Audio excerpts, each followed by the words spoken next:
Hello guys, pag-usapan lang natin ang pinagkakaguluhan sa social media. Wala na raw guys romance, lolit solis binasag ang Katde. Bakit nga naman kaya guys? Diba? Hindi naman guys mag-hit ang Hello, Love Again kung wala nga naman yan romance. Wala daw romance guys. Nag-init nga sa lahat ng mga sinihan. Baka hindi lang siya nanood guys, diba? Kitang-kita naman natin guys, nagkaroon pa tayo guys ng midnight screening ng dahil lang sa cut din, 'di ba? Tila binasag ng talent manager Comelis na si Nay Lolit Solis ang inaasam ng maraming fan ni Catherine Bernardo at Alden Richard. Wow, grabe guys ha. Mga eksena nga naman guys, init na ang mga katawan at mga aura na lumalabas umano guys sa sinihan. Kakaibang nga naman guys mood ang mga nanonood ng Hello Love Again kapag sila ay pumasok sa sinihan at hanggang sa mapanood nga naman nila guys ang nag-iinit na eksena ni Catherine Bernardo at Alden Richard. Nasaan guys ang wala na daw romance. Diba? Kitang-kita naman natin guys. Diba? Merong proof na pinakita. 85 million guys ang opening, 'di ba? Naging highest earnings guys doon sa nauna, 'di ba? Opening pa lang guys, kitang-kita natin guys na tinalo ni Alden Richard at Catherine Bernardo ang nauna nilang movie. Marami na kasi ang nag-assume na may something special going on na talaga between Catherine and Alden sa pagsasama nilang muli sa Hello Love Again ay nauwi na lang talaga sa totohanan. Wow, grabe guys ha. Totohanan talaga ha. Ibig sabihin lang nito guys, nauwi na pala guys sa katotohanan. Siyempre guys, marami na rin pala guys nakakapansin sa mga kinikilos ni Alden Richard at Catherine Bernardo. Ibig sabihin lang dito guys, ay nauwi na talaga sa katotohanan.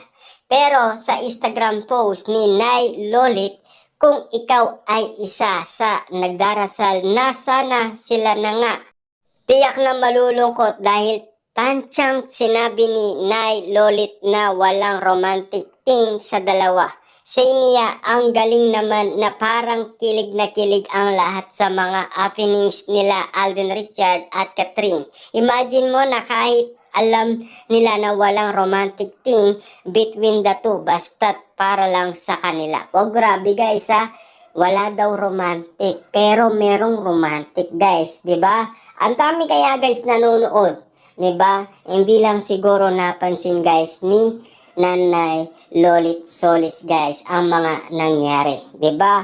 Unang-una, Ayala Mall, Vista Mall, 'di ba? Tapos guys, Bulacan, tapos Pampanga. Ang dami guys, 'di ba? Luzon, Visayas at Mindanao. Ang dami kaya guys nanonood sa kanila at lalong-lalo na guys, midnight screening. 'Di ba? Pinakita sa atin guys ng Star Cinema lahat ng mga nanonood ng mga midnight screening.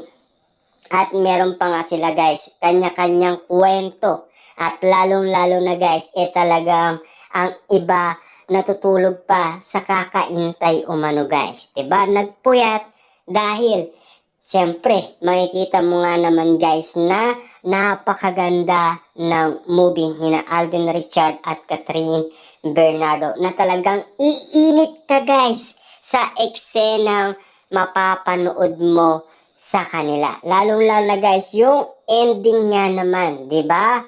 Kasi marami nagsasabi guys doon sa last part daw ng Hello Love Again. Doon sila kikilikin. Diba? Kitang-kita naman natin kasi guys na maraming kinilig. Baka guys hindi pa naman kasi napanood. Diba? Kung napanood niya yan guys, diba? Siyempre, baka sakaling umibig pa siyang muli.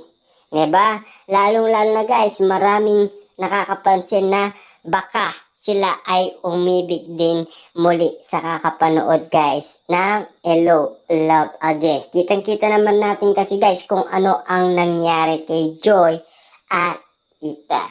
'Di ba? At lalong-lalo na guys, syempre nag-it pa to, 'di ba?